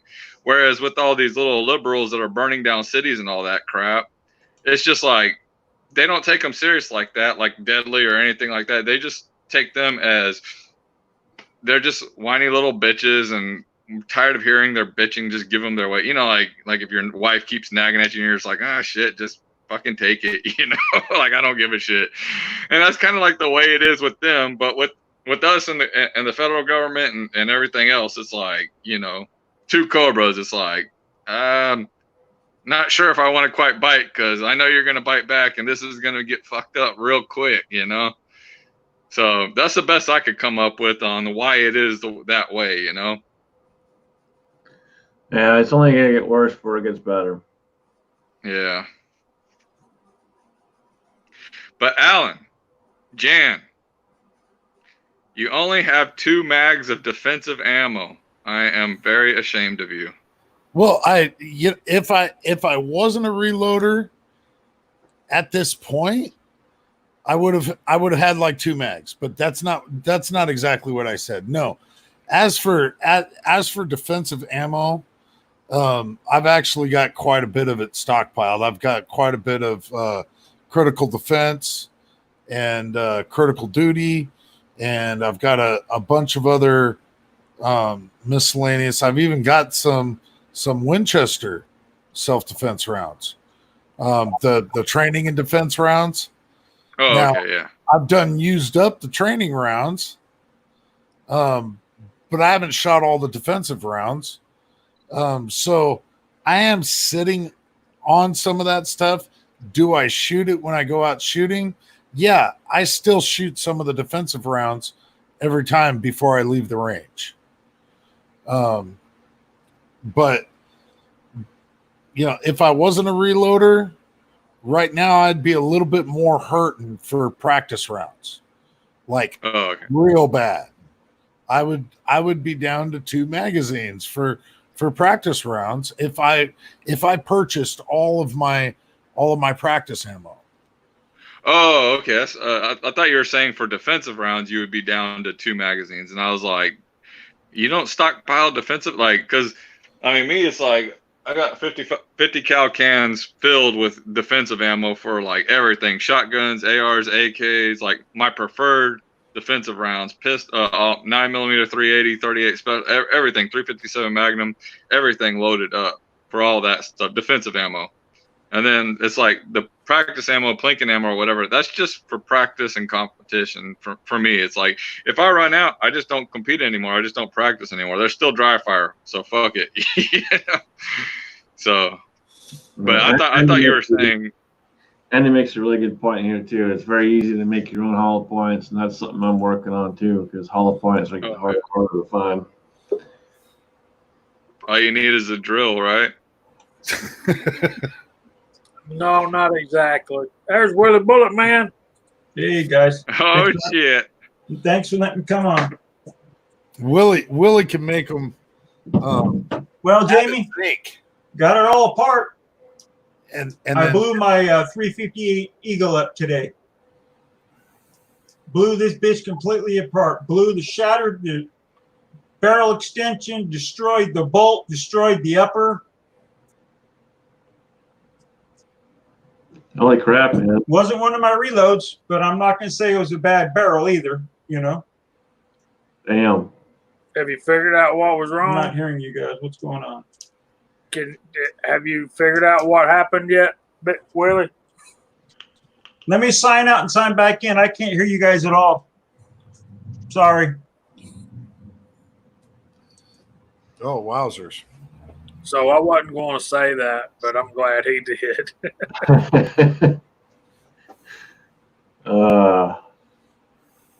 Unbelievable. I'm gonna keep my mouth shut on that one. Go ahead, I'm listening. No, I'm gonna keep my mouth shut. Sometimes it's better to just take the high road. I'm gonna take the high road. Yeah, sometimes it's better to keep your mouth shut and let people think you're a dumbass than open your mouth and remove all doubt, right? Now I can hear you. Did you quit? Did you quit drinking or something? Or Oh why man, would you I'm say not. anything? Oh, it just shut down on me, the whole thing. No. I was talking to Scotsman. He said he was gonna hold his tongue, and I said, what the hell? Are you quit drinking on us or something? No, man. Hey, man, I'm not going to say it was bad gunsmithing. I'm not saying that at all, but I can guarantee I weigh every single charge. And I got the case right here. It blew out inside my chamber, 12.5 grains of true blue. These are the same ones I was shooting most of the day, and it was barely ejecting the round. And I have every bullet impact, so it wasn't a stuck bullet in the barrel. But she sure exploded on me. Bad. Destroyed the bolt, like I said, destroyed the upper, shattered the damn barrel extension, and it cracked somehow a titanium muzzle brake. It cracked the lip of it. Damn, Willie. Glad you're all right, man. Oh, yeah, I only got a few cuts, thank goodness, but I was just so pissed when that happened. But Jeez. the barrel looks like it might be salvageable. Put a new forcing cone on it, or barrel extension. Let me say that right. And then I got to buy everything all over again. That's crazy, man. Wow. Yep. I'm hoping my lower is still good because it was one of my best lowers. It was one of my race gun lowers I had it on, and I'm hoping it didn't swell the magazine assembly. because it literally blew the mag almost across the street. I had rounds crushed, literally smashed flat from the pressure of it going off. And that was a factory run or that was a reload? Reloads with that man right next to you, JH586 bullet. That's what it did, damn it. That lead 200 grain bullet. That's what's wrong. They were my bullets. That's what happened, damn it. How many rounds down range before it went off? I had 16 rounds out of the barrel completely. The man shot the gun 16 times and it blew up. Yep. No. 16. And I'm not saying it was anything bad, but that was the group for those jacketed, Jamie. I haven't measured it all, but it was that 358 430 bullet. I have it in zinc from Andy 79Z28 because Andy's my buddy. And, oh, well, 16 shots. 16 shots and around $400 down the tube. Wow. That's crazy, man. Yep. Well, we got to get off of here, guys. I got to go to work tonight, unfortunately. So before we go, we'll run through the room. So, Jamie, what you got, brother? I got 2 videos loaded up at Reloaders Network. I put a link in the side chat earlier to one, so there's 2 there. So y'all can go check those out. Check us out on Friday nights at 8 o'clock on the Georgia Shooting Connection channel. And hope to see y'all there. Thanks for having me, brother. Enjoy spending some time with you guys. Oh, good to have you, man. Josh, what you got, man? Absolutely nothing. Is are y'all going to be doing the what do you call it? The Let Freedom Ring. Yeah, Let Freedom Ring. Let Freedom Ring. Absolutely. Let Freedom Ring is happening 4th of July, 5 p.m. Eastern Standard Time. Okay, I need to get out there and get a video for that one. But thank y'all for letting me on, and I'm not going to start reloading after hearing what Willie said. Oh no! Don't count that as reloading. It wasn't the reloading fault. I'm fucking with you. Oh, I know. But you need to start reloading. I like to fuck with the reloaders, but I know. But man, I'm glad this was the first episode of A Straight American and Jan, right? Yeah, Inside Freedom picked the name for tonight's show. Well, it was a pleasure. Good to see you, Josh. Been a while, man. It has. Yeah, we'll have to try and get you on more often. Man, I just enjoyed listening to you guys all the way driving home. So I listened to the whole show pretty much coming home. Good show. It was a little bit slower than usual, but that's all right. It was still good. All right. With that being said, I'm going to turn it over to Alan to take us out. If you haven't got your PC Bullet Empire PR up yet, you have till Thursday to get it done. Friday on the Georgia Connection, we give away all those prizes, and there's lots out there. So make sure you get your VR in. Well, yeah, absolutely. Well, yeah, we brought up the Let Freedom Ring. Apparently, 5 years running now. 5 years running. So we can bombard YouTube, short little videos.